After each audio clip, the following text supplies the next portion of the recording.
Good afternoon, everyone. Last week we have seen that the chapter drug stability, and it has been divided into 4 chapters. We have seen thoroughly the entire chapter, and we have understand that. And this week, so anyway, with that last chapter, the syllabus has been totally completed. So this week, what we will do is that is today and tomorrow, we will see the a small part which was there in rheology called deformation of solids.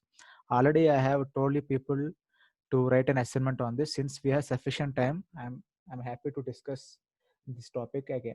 So before going to this, I want to say 2 things. First thing is I hope as the information which I gave you before, hope you are writing the records and by this time you have finished the records. If not, I'm requesting you to finish the records as soon as possible before coming to the college here, and also write that both the assignments of first session as well as second session and submit while coming to here. So let us see the topic.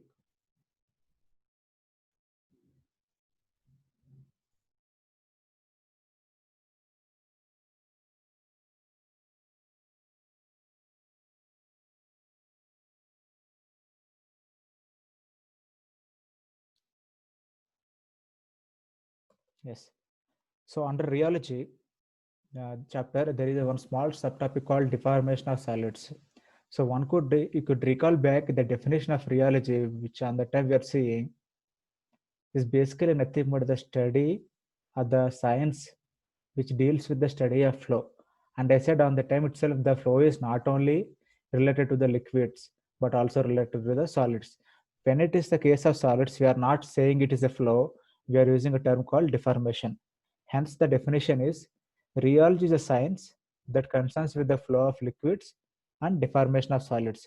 So, complete rheology chapter, we have seen the flow of liquids.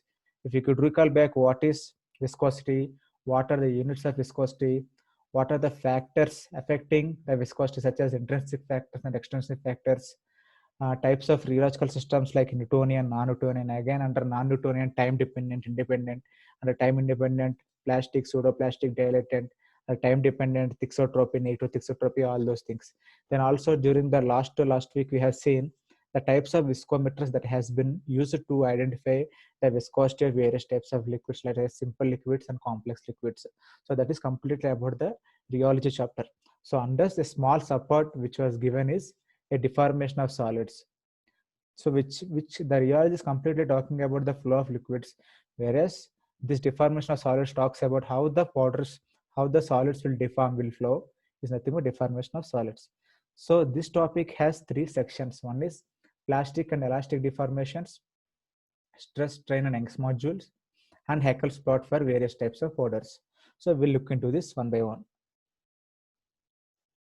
So basically,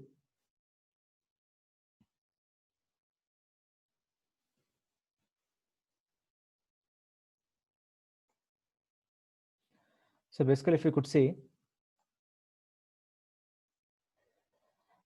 plastic and elastic deformations, what it is says about the deformations, that is the flow of orders, otherwise the deformation of solids, again classified into 2 types. One is plastic and another one is elastic.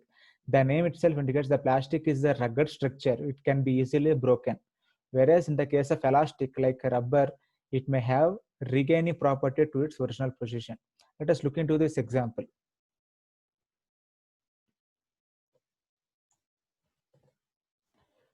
It is an elastic deformation. That means I have a solid with a round structure. I have a spherical solids. I have a spherical solid. I have applied some pressure, maybe some compression force, some pressure or compression force on this solid. On this solid, what will happen? It will lead to the deformation. You can see it was deformed into like a oval shape. Due to the compressional force, it has been deformed.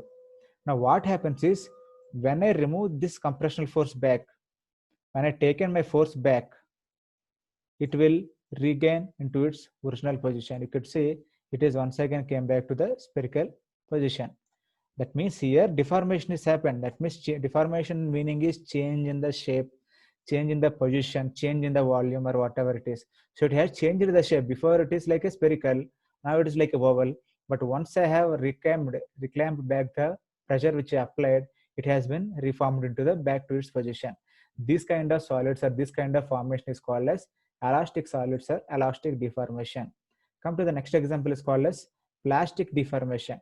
So here also in this kind of solids, let us take an example of a spherical shaped particle or a spherical shaped solid. So let us give some pressure on this solid. Once again, it will become an oval shape. Once again, it becomes an oval shape. But when you release the pressure, when you take out the pressure back, when you take out the pressure back, but this solids is not gaining the position back. It's not become spherical like this. It becomes only the oval. That means here the deformation is irreversible. Once the solids has changed the shape, once it is deformed, it is not going to be regain its original position. This kind of solids are called as plastics, and this kind of deformation is called as plastic deformation. Come to the last one, which is most of the time applicable to the solids, is called as fragmentation. When you take some solid, once again the structure may be spherical. When you apply some pressure, immediately it doesn't have any kind of plastic or elastic nature. It becomes brittle. Brittle is nothing but it will be broken into particles. If you could observe in the labs also, most of the particles are brittle. That means when you apply some force, immediately you can able to break down. Here you can take all the plastic containers. Even if you press the plastic containers, it may lose the structure, but it will not going to break. You can see the erasures. If you apply some pressure, it may compress, but if you could be able to retain back the compression force, it is going to be retained back.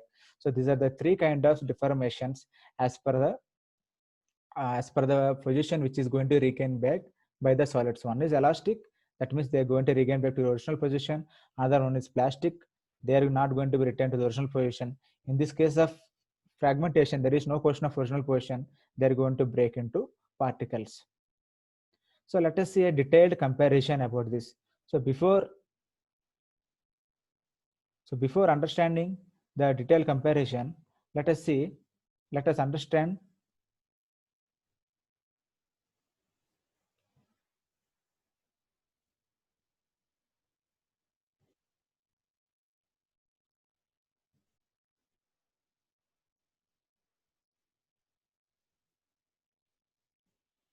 So before going to the differentiation between the elastic deformations and plastic deformations, so let us understand this picture.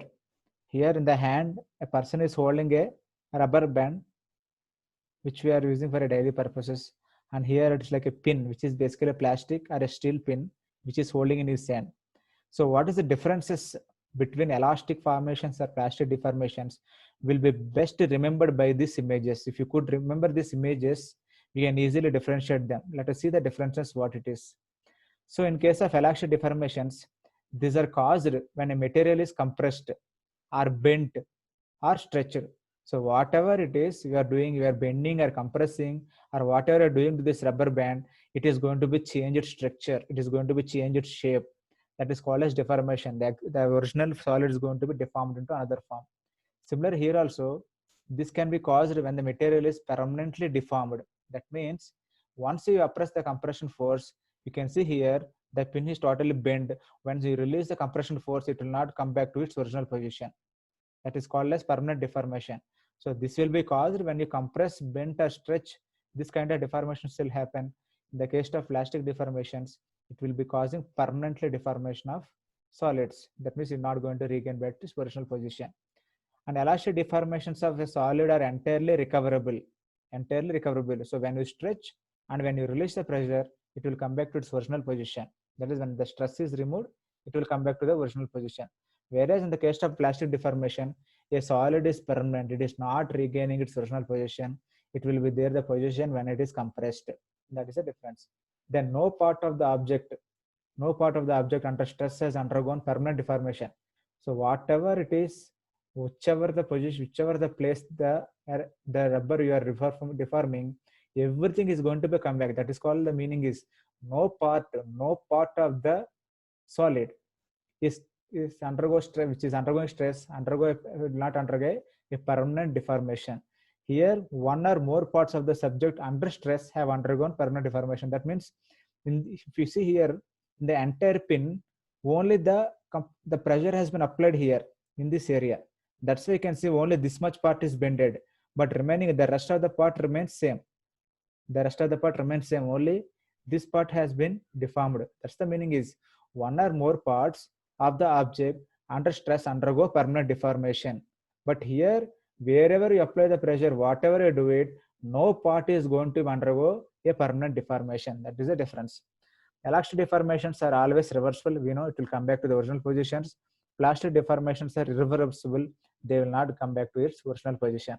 In case of elastic deformations, so why it was happening, why it is regaining back to its original position means the bonds between the molecules, between the rubber molecules, or the atoms between the rubber molecules stay in contact, but only the change in the bond length. They change in the bond length. Let us say there are two molecules here, the rubber molecules. The molecules is present in the rubber. The bond which is present here, it is going to be stretched. It is going to be stretched. It is going to be stretched or bended. It is going to be bended or whatever it is, but there is no change in the molecular atom which is there here. Because of this bond stretching or bond bending, this kind of elastic deformation are observed. Whereas in the case of plastic deformation phenomenon, such a plate sliding due to the total fission of the breaking of bonds. In the case of plastic deformation, the bonds will not going to be bend or they are not going to be stretched. Instead of what will happen is they are going to be slide with another bond. That is how they are going to be deformed. It will fall on the other bond or other structure which is present beside this. Then they are going to be slided. That will lead to the plastic deformation. So elastic deformations holds a linear relationship. That means what is the meaning of relationship? There is a stress you are applying. When you are applying a stress on a rubber, it is going to undergo some strain. Strain is nothing but deformation. When you are applying some stress, it is undergoing some strain, and it is directly proportional, a linear relationship. When you remove the stress, it will come back. When you apply the stress, again it will deform. It's like a linear relationship.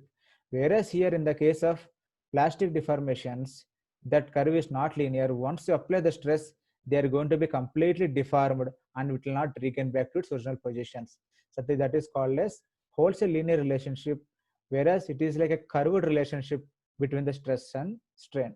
So to recall back once again, it was caused by the material compressed or bent or stretched, whereas here the material is permanently deformed. Elastic deformations of a solid are entirely recoverable once stress is removed. Plastic deformations of solid is permanent, which cannot be recoverable. No part of the object under stress undergo deformation. Any of the part will not undergo any kind of complete deformation. They will come back to its original position. Whereas here, one or more parts, wherever the stress is applied, that undergoes a permanent deformation. Elastic deformation is always reversible, so you can come back to the original position, whereas plastic deformation is irreversible. It cannot come back to the original position. In elastic deformation, the bonds between the molecules are stay in contact. However, they're going to be stretched or bended. But here there is no stretching. When you are applying some force, the bonds is going to be broken and slided with each other. That is how the deformation is going to be happen.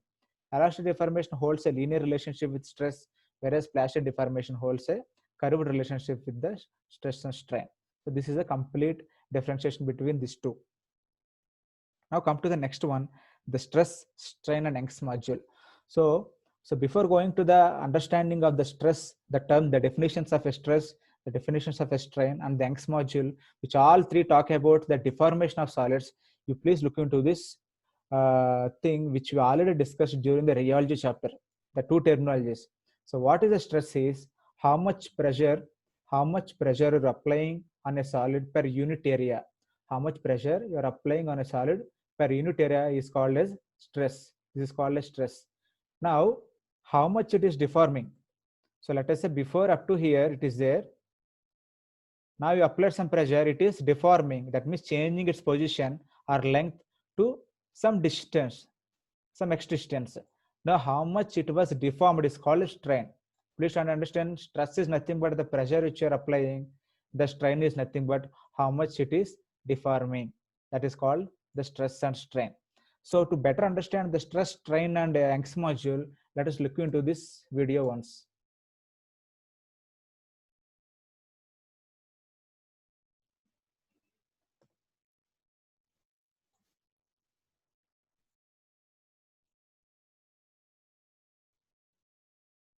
Let's do a small experiment to understand the stress strain curve.